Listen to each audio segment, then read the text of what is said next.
Shalom, perkenalkan nama saya Segilum Bantobing, NIM 240104003, Prodi Manajemen Pendidikan Kristen semester 3 dengan mata kuliah Teori Sistem dalam Pendidikan dengan dosen pengampu Nasib Tua Lumban Gaul MED.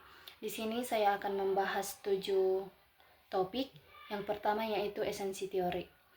Pengertian teori. Teori adalah kumpulan pendapat atau gagasan yang didasarkan pada penelitian dan data yang bisa dipertanggungjawabkan. Teori berisi konsep dan prinsip yang membantu menjelaskan berbagai peristiwa atau gejala dalam kehidupan. Dan yang kedua yaitu teori hierarki kebutuhan. Maslow menyimpulkan bahwa manusia memiliki kebutuhan berjenjang, mulai dari kebutuhan dasar, yaitu makan, minum, tempat tinggal, hingga kebutuhan tertinggi yaitu aktualisasi diri. Seseorang yang bisa naik ke tingkat kebutuhan yang lebih tinggi setelah kebutuhan sebelumnya terpenuhi. Dan yang ketiga yaitu teori dan prinsip. Konsep adalah ide atau gagasan yang berasal dari pengamatan suatu hal. Dan yang kedua, prinsip adalah kebenaran umum yang dijadikan pedoman dalam berpikir dan bertindak. Pembahasan yang keempat yaitu prinsip manajemen. Ada 14 prinsip seperti pembagian kerja, disiplin, keadilan, inisiatif, semangat kerjasama, dan stabilitas karyawan. Prinsip ini menjadi dasar bagi manajemen organisasi. Dan yang berikutnya itu tujuan teori. Teori bertujuan menjelaskan dan memahami fenomena yang terjadi dalam kehidupan seperti perilaku manusia, kejadian sosial, dan situasi organisasi. Dan yang selanjutnya yaitu manfaat teori. Teori membantu kita memahami berbagai peristiwa secara sistematis dan teratur. Dalam organisasi, teori membantu mengatur pekerjaan, memilih orang yang tepat, dan menciptakan kerjasama yang efisien. Ini menurut Taylor, Fayol, dan Weber. Dan yang selanjutnya yaitu kriteria teori yang baik. Teori yang bagus harus bermanfaat, jelas, sederhana, lengkap, bisa diuji, praktis, sesuai dengan kenyataan, dan mendorong tindakan. Dan pembahasan yang kedua yaitu pembahasan yang kedua, esensi sistem. Yang sistem adalah suatu kesatuan yang terdiri dari beberapa bagian atau komponen yang saling berhubungan dan bekerja sama untuk mencapai suatu tujuan tertentu. Setiap bagian punya fungsi masing-masing, tetapi semuanya saling bergantung agar sistem bisa berjalan dengan baik. Dan yang selanjutnya, karakteristik sistem. Sebuah sistem memiliki ciri-ciri seperti yang pertama, terdiri dari beberapa komponen atau bagian. Yang kedua, semua bagian saling terhubung dan membentuk satu kesatuan. Dan yang ketiga, ada interaksi dan keteraturan di dalamnya. Dan yang keempat, terdapat tingkatan atau hierarki dan saling ketergantungan antar bagian.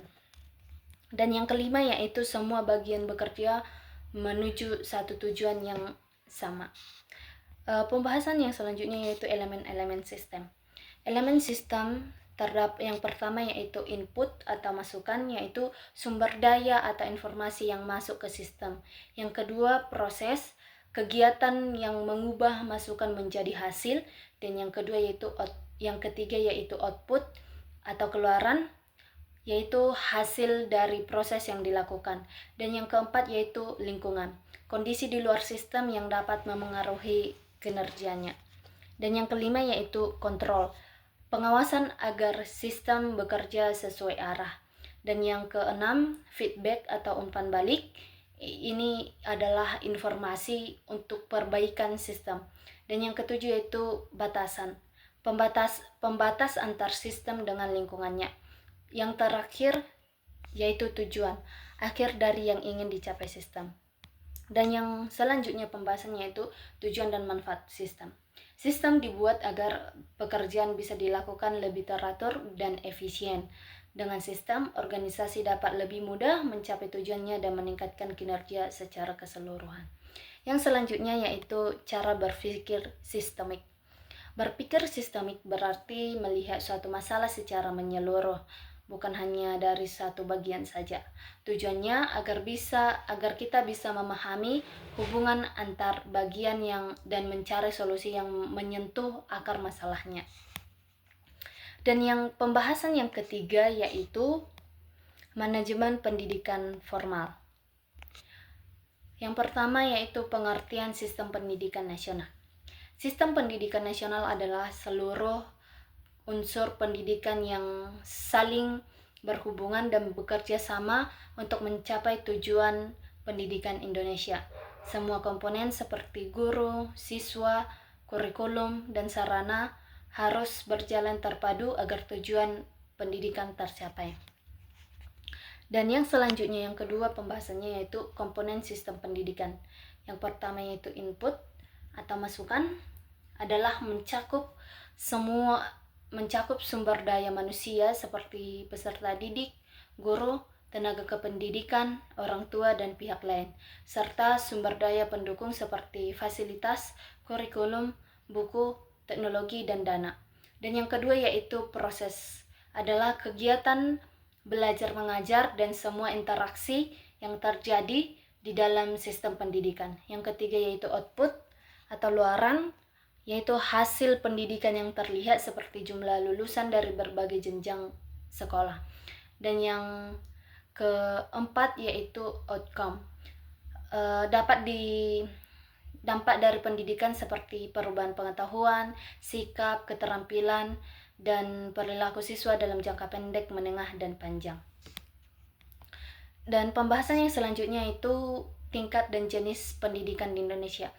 Pendidikan di Indonesia terdiri dari beberapa tingkat, mulai dari SD, SMP, SMA atau SMK, hingga perguruan tinggi. Jenisnya meliputi pendidikan umum, kejuruan, akademik, profesi, vokasi, keagamaan, dan pendidikan khusus. Pembahasan yang selanjutnya yaitu jalur pendidikan. Ada 3 jalur pendidikan yaitu formal, non-formal, dan informal. Formal adalah pendidikan di sekolah atau lembaga resmi, dan non-formal pendidikan di luar sekolah seperti kursus dan pelatihan. Dan informal adalah pendidikan yang terjadi dalam keluarga dan lingkungan sehari-hari. Jadi, sistem pendidikan Indonesia bekerja layaknya sebuah sistem besar yang terdiri dari berbagai bagian saling terhubung. Jika satu bagian tidak berjalan dengan baik, maka tujuan pendidikan nasional pun sulit dicapai. Dan pembahasan yang keempat yaitu teori sistem. Pengertian teori sistem adalah kumpulan gagasan dan prinsip yang disusun oleh para ahli untuk membantu kita memahami bagaimana suatu sistem bekerja. Intinya, teori ini menjelaskan bahwa setiap bagian dalam sistem saling terhubung dan bekerja sama untuk mencapai tujuan tertentu.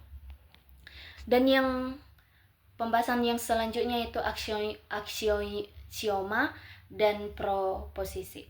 Aksioma adalah kebenaran dasar yang diterima tanpa perlu pembuktiannya. Misalnya, keseluruhan lebih besar dari bagian-bagiannya.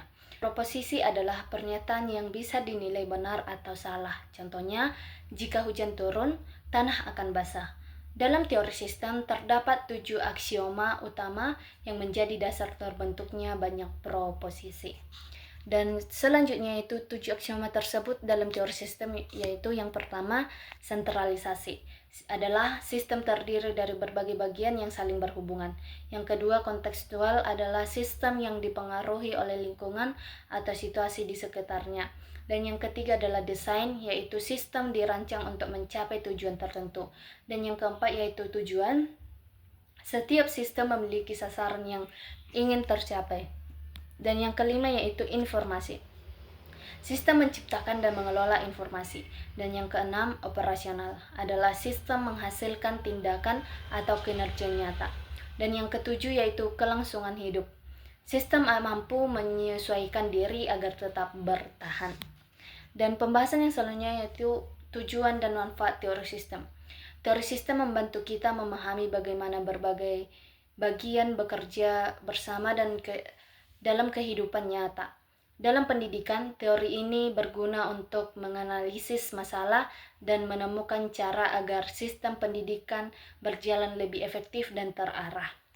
Dan yang selanjutnya itu jenis-jenis teori sistem. Yang pertama yaitu sistem umum, yang kedua teori sistem kehidupan, yang ketiga teori sistem matematika, dan yang keempat teori sibernetika, dan yang kelima teori sistem sosial, dan yang keenam teori sistem filsafat. Jadi, teori sistem mengajarkan bahwa setiap bagian dalam kehidupan saling berhubungan. Dengan memahami hubungan itu, kita bisa melihat bahwa masalah secara menyeluruh dan mencari solusi yang lebih tepat. Dan pembahasan yang kelima yaitu teori sistem umum atau general system theory. Yang pertama yaitu pengertian teori sistem adalah teori dasar yang menjelaskan bahwa semua hal di dunia saling berhubungan dan membentuk satu kesatuan sistem. Teori ini dikembangkan oleh Ludwig von Bartholomew bersama tokoh lain seperti Kenneth Boulding dan Ralph Gerhardt. Sistem dilihat sebagai sekumpulan elemen yang saling berinteraksi dan bekerja sama untuk mencapai tujuan tertentu. Yang kedua yaitu jenis sistem. Yang pertama yaitu sistem terbuka, adalah berinteraksi dengan lingkungan luar, menerima masukan, dan menyesuaikan diri agar tetap berkembang. Yang kedua yaitu sistem tertutup, bekerja secara mandiri tanpa banyak pengaruh dari luar. Dan yang ketiga yaitu sistem terisolasi, hampir tidak memiliki hubungan sama sekali dengan lingkungan sekitarnya. Dan yang selanjutnya itu prinsip-prinsip teori sistem umum. Yang pertama yaitu sistem dilihat secara menyeluruh, bukan bagian-bagian kecilnya saja. Dan yang kedua boundaries, setiap sistem punya batas atau aturan yang mengatur isinya. Pembahasan yang selanjutnya yaitu konsep dasar dalam teori sistem kehidupan. Ada 5 konsep utama yang membentuk sistem kehidupan, yaitu yang pertama ruang atau space adalah tempat fisik atau konsep di mana sistem berada. Dan yang kedua yaitu waktu atau time adalah berkaitan dengan durasi dan perubahan. Dan yang ketiga yaitu materi, yaitu segala sesuatu yang memiliki massa dan menempati ruang. Dan yang keempat yaitu energi, kemampuan untuk melakukan pekerjaan.